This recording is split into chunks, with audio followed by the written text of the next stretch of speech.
Olá, 47 anos de história. Uma reportagem especial mostra como surgiu o Centro Político e Administrativo, local onde está a sede do Tribunal de Justiça de Mato Grosso. E tem ainda: como está o trabalho de cadastro de informações no Banco Nacional de Monitoramento de Prisões? E as recomendações para quem ainda não declarou o imposto de renda e não quer ser penalizado. Os detalhes a partir de agora na TV.jus.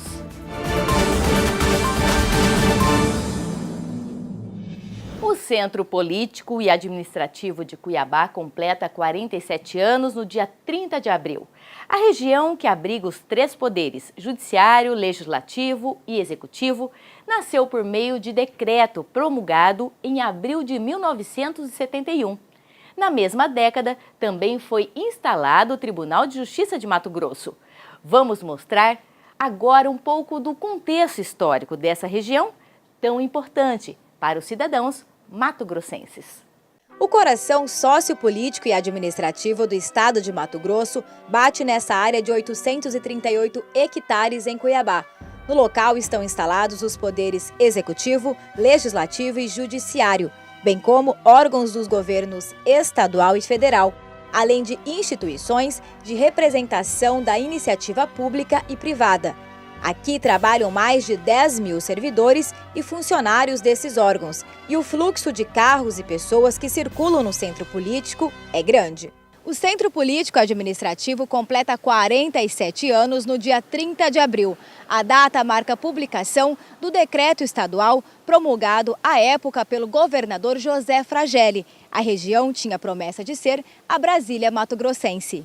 O historiador e professor da Universidade Federal de Mato Grosso, Fernando Tadeu, nos contou sobre esse processo de modernização da cidade e a necessidade de aproximar os poderes.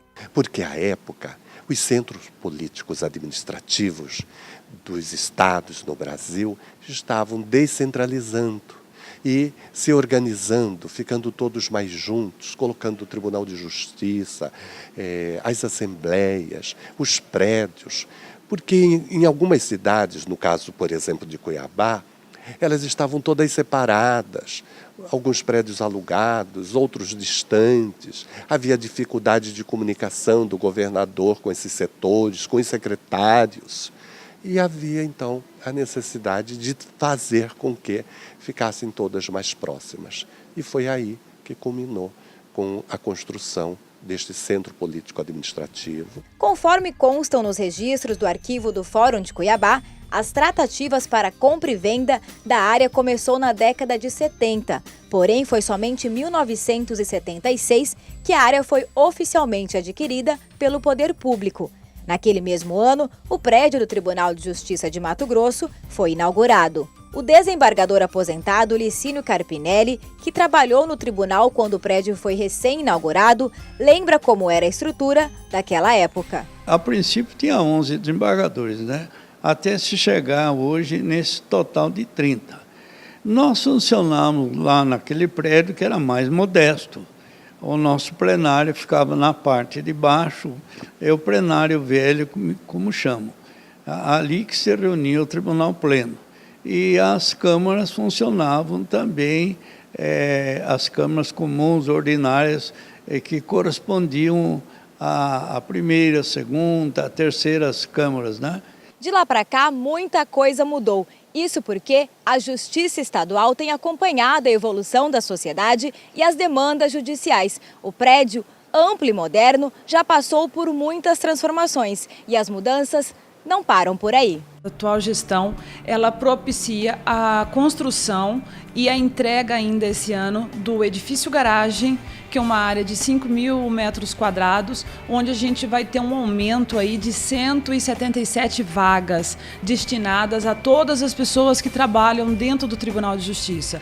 Isso evita risco de acidente, avaria, dano, evita qualquer intempérie, problema que tenha lá fora. Isso traz qualidade e segurança para o servidor, para o colaborador. A TI, ela precisa de uma estrutura ampliada. Hoje, a frente do Tribunal de Justiça é o projeto PJE, que está em expansão por ordem e orientação do CNJ, e tem uma grande quantidade de pessoas trabalhando lá e que precisam trazer um resultado urgente e muito satisfatório para a gente, enquanto cidadão. Nós temos aí um ambulatório médico junto nesse prédio que está sendo licitado e terminado a concorrência, que é para reunir os colaboradores de medicina, de atendimento de ginástica laboral, esse tipo de trabalho num local só. E temos também a construção de um restaurante que vai trazer um local agradável, cômodo, para que a gente possa fazer as refeições e continuar aqui no nosso trabalho.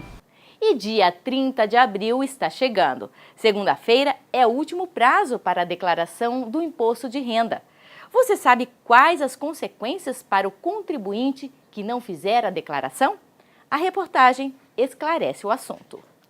Em Mato Grosso, são quase 328 mil contribuintes. No Brasil, são 28 milhões e meio de contribuintes pessoa física.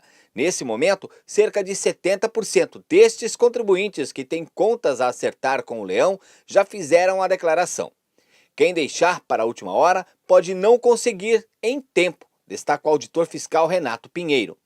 O prazo se iniciou em março, se encerra agora em 30 de abril, na segunda-feira, às 23 horas, 59 minutos e 59 segundos. Então, quem deixar para a última hora, corre o risco de pegar a rede congestionada e não conseguir entregar. E aí, quem deixar de declarar no prazo vai sofrer as consequências. As implicações são uma multa mínima de R$ 165, podendo chegar a 20% do imposto devido para quem entregar em atraso. E aquele contribuinte que não entregar sua declaração de imposto de renda, estando obrigado a entregá-la, ele vai ter o seu CPF suspenso. E aí só vai regularizar a suspensão do CPF a partir do momento que ele entregar a sua declaração.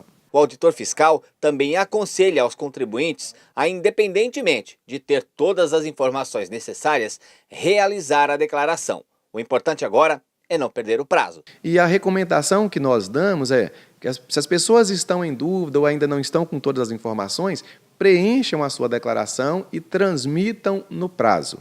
E depois, caso elas percebam que faltou informação ou querem incluir alguma informação nova, elas façam a retificação, porque aí elas não vão incorrer nas penalidades. E chegou a hora do nosso giro de notícias pelas comarcas do estado. As informações direto da redação.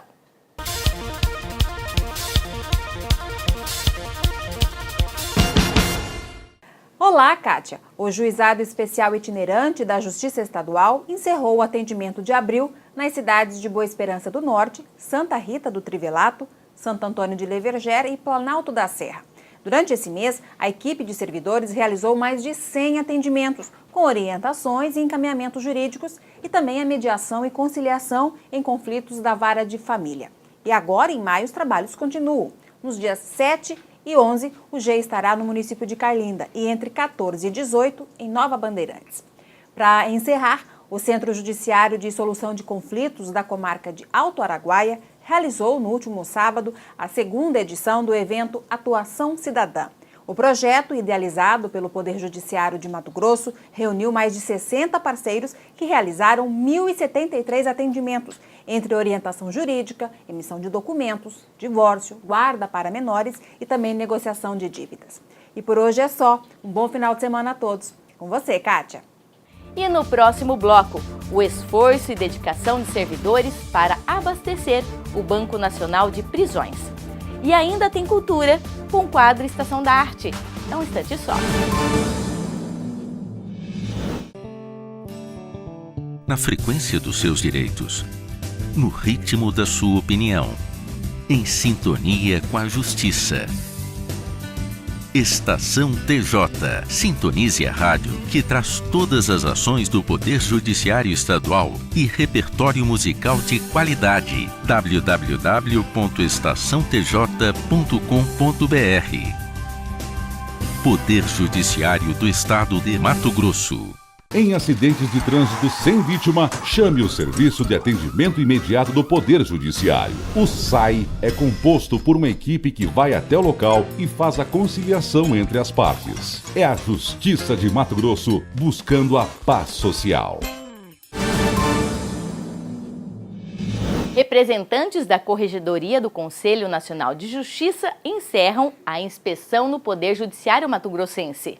Na reunião, a equipe do Conselho Nacional de Justiça fez uma avaliação geral do que encontrou na sede do Tribunal de Justiça de Mato Grosso, nas comarcas do interior e no foro extrajudicial.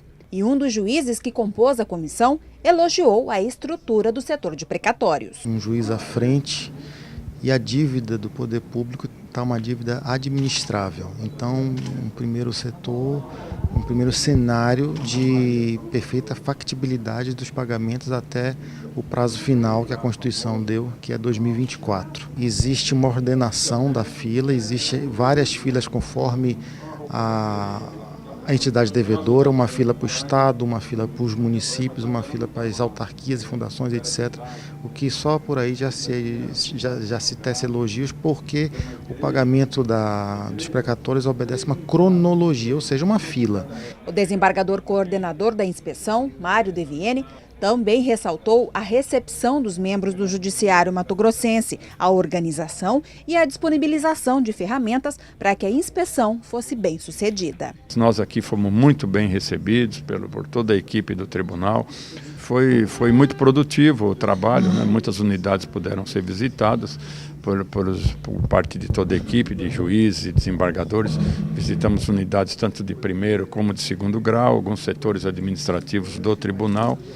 E o resultado dessa visita depois será oportunamente divulgado, porque fará parte de um relatório que será elaborado por cada um dos membros da equipe encarregado dessas visitas, e esse relatório depois será submetido ao ministro Corregedor Nacional, o ministro João Otávio de Noronha, e em função disso depois ele traçará as medidas necessárias. É aprovado uma vez o relatório, né?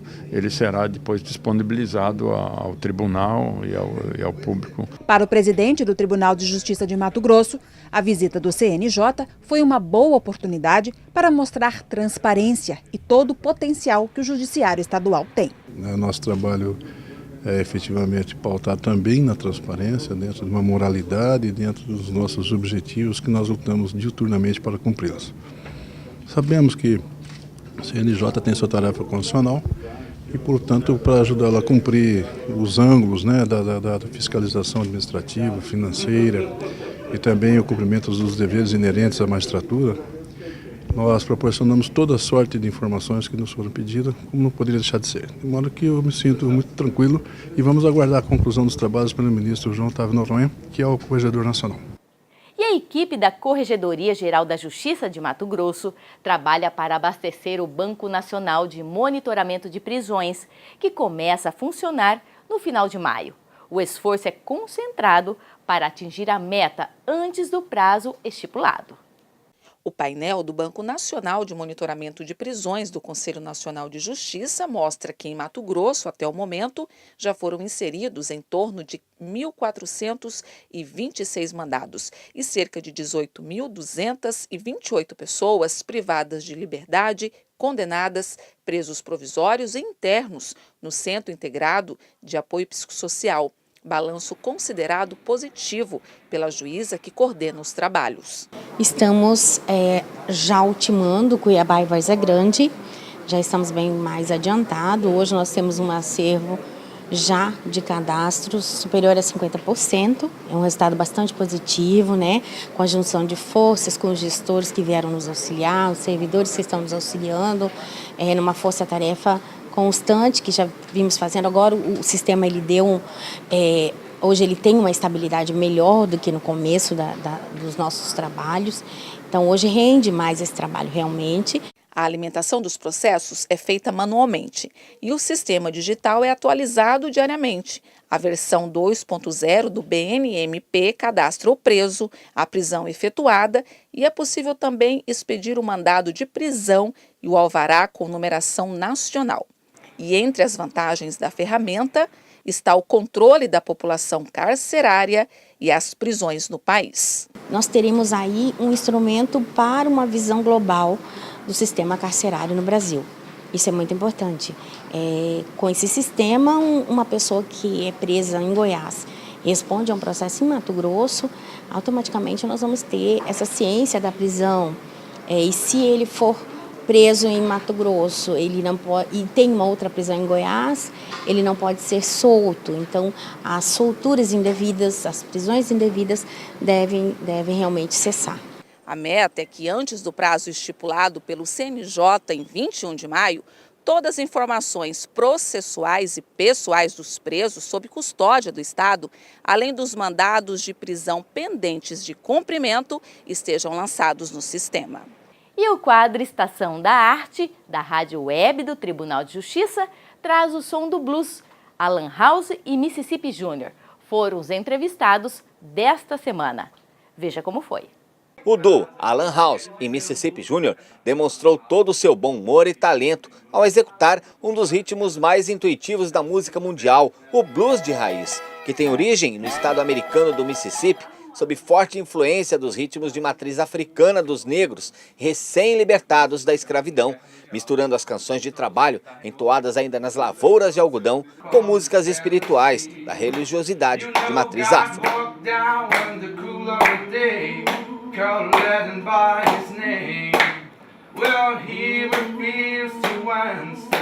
Nas nossas apresentações nós usamos 2 violões, usamos guitarras também, e eu, como sou gaitista, utilizo as harmônicas, né, as gaitas.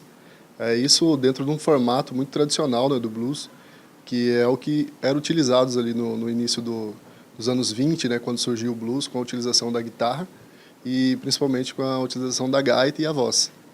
A gente sabe que o blues inicialmente ele se utilizava muito de palmas, né? Marcação de inchadas nas colheitas de algodão. Então esse é o verdadeiro blues raiz, né? Mas depois ele foi evoluindo e foi sendo inserido por outros instrumentos musicais. A gente utiliza essas duas ferramentas musicais, né? Que é a gaita e o violão e voz. O repertório, por enquanto, a gente está trabalhando com interpretações de grandes clássicos do blues, né? E principalmente de grandes clássicos dos anos 30 aos anos 50, mais ou menos. A gente tem coisa mais recente, tem até Johnny Cash e outras, Bill Withers, mas a gente trabalha com um recorte mais antigo, assim mesmo. Você que é fã do bom blues sabe que o blues de verdade é improviso. E Alan House e Mississippi sabem fazer isso como ninguém. Bora lá fazer um improviso pra galera? Agora, vamos lá. Bora lá então, é com vocês. I say, come on, baby, don't you wanna go? I'm crying, hey, baby, don't you wanna go? Back to the land of California, my sweet home, Chicago.